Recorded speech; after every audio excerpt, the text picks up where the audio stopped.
સવારનો ટાઈમ છે, બહુ જ વહેલા 7:30 થતા હશે. અમે જવા નીકળ્યા છીએ ભાવનગર રાજપરા માતાજીના દર્શન કરવા માટે, ખોડિયાર માતાના દર્શન કરવા માટે.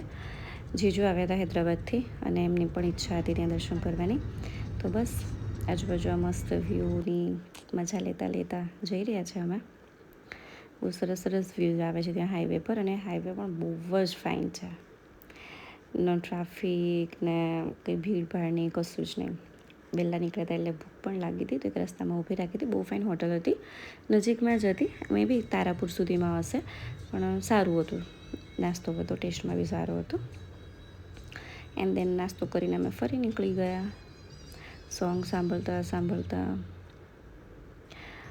ફેમિલી સાથે.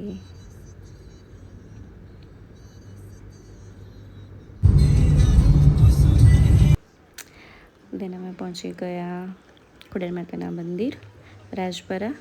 બહુ વાર આવી છું હું અહીંયા, પણ મેં કોઈ વાર વિડીયો નહોતો ઉતાર્યો. ફર્સ્ટ ટાઈમ મેં વિડીયો ઉતાર્યો છે. ક્લિપ મારી પાસે બહુ પહેલાંની હતી, પણ ટાઈમ નહોતો કે હું એડિટ કરું એમ. બહાર બહુ બધી વસ્તુઓ મળે છે. એન્ટર થતાની સાથે જ નાસ્તો ને કિડ્સ માટે રમકડા અને બધું જ, ભગવાન માટે પ્રસાદ ને તમને જે બી વસ્તુઓ જોઈતી હોય, ભગવાનની કંઈ વસ્તુઓ જોઈતી હોય તો પણ ત્યાં બધું જ હોય છે. સરસ છે ત્યાં બહાર માર્કેટ પણ. એન્ડ બસ પછી અમે અહીંયા બહાર ચપ્પલ મૂક્યા અને અંદર ગયા દર્શન કરવા માટે. બહુ ભીડ નહોતી, બહુ વહેલા ગયા હતા એટલે. તો સારી રીતે દર્શન કર્યા અમે. બહુ ઓછી ભીડ હતી. પછી જોકે ધીમે ધીમે ભીડ એટલી થઈ તો જાય, બટ અમે સવારે વહેલા ગયા હતા એટલે એટલું બધું એ ના થયું. શાંતિથી અમે દર્શન કરી લીધા. ત્યાં જ મંદિરની અંદર જ છે આ જગ્યા જ્યાં બહુ બધી માછલીઓ હોય છે એની અંદર. ત્યાં બહાર તમને લાઈક ગાંઠિયા કે લોટ ને એવું મળે છે, જે તમારે ત્યાંથી તમે ખરીદી શકો પૈસાથી, અને પછી માછલીઓને ખવડાવી શકો છો. ત્યાં જ અંદર ઉપર જ એક માતાજીનું મંદિર છે, ત્યાં અમે દર્શન કરવા ઉપર ચડ્યા. ત્યાંથી પણ બહુ સરસ વ્યૂઝ હોય છે. જીજુ આગળ ચાલી રહ્યા છે, હાર્દિક જીજુ. અને બસ દર્શન કરીને અમે ફરી ઉતરી ગયા. ધીમે ધીમે પબ્લિક પણ વધતી જાય છે, એટલે સારું કે અમે વહેલા દર્શન કરી લીધા.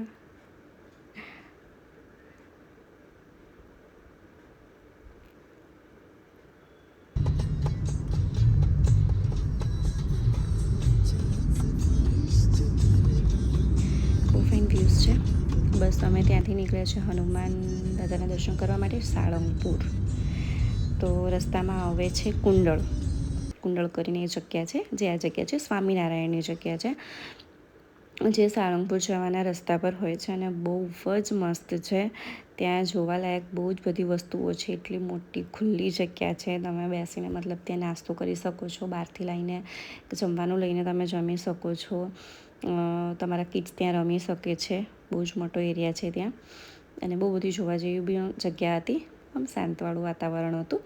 અમને એકચ્યુઅલી જવું હતું સાળંગપુર, પણ ત્યાં જે મંદિરના દર્શન કરવાનો ટાઈમ સાંજે 3 વાગ્યાનો હતો, બપોરનો. અને અમે બહુ વહેલા હતા રસ્તામાં, એટલે વિચાર્યું કે અહીંયા થોડું જોતા જઈએ. હું પણ ફર્સ્ટ ટાઈમ જ આવી છું, પણ મને ગમ્યું, સારું છે. તો આ બહુ બધી અમે જગ્યાઓ જોઈ, સારી હતી. આટલું સરસ ખુલ્લું હતું ત્યાં, તો અમે ખાસી વાર સુધી ત્યાં બધી જેટલું જોવાનું હતું એટલું જોયું. પછી થોડી વાર અમારે રાહ જોવી પડી, બેઠા અમે લોકો.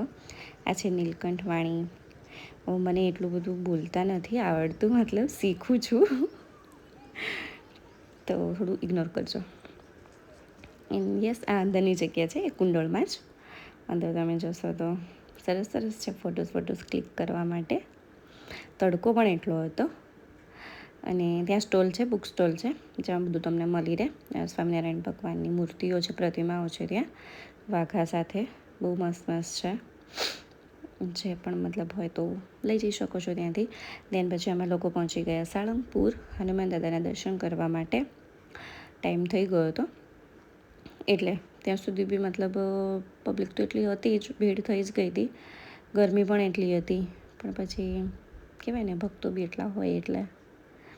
તો થોડી વાર અમે પણ ત્યાં રાહ જોઈ બેઠા, ખાસી વાર સુધી. 3-3:30 વાગ્યા સુધી દર્શન ખુલ્યા હતા. અને બસ એના પછી અમે લોકો પહોંચી ગયા હતા લાઈનમાં દર્શન માટે.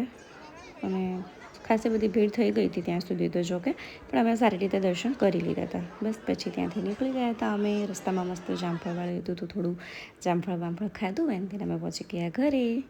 So bye.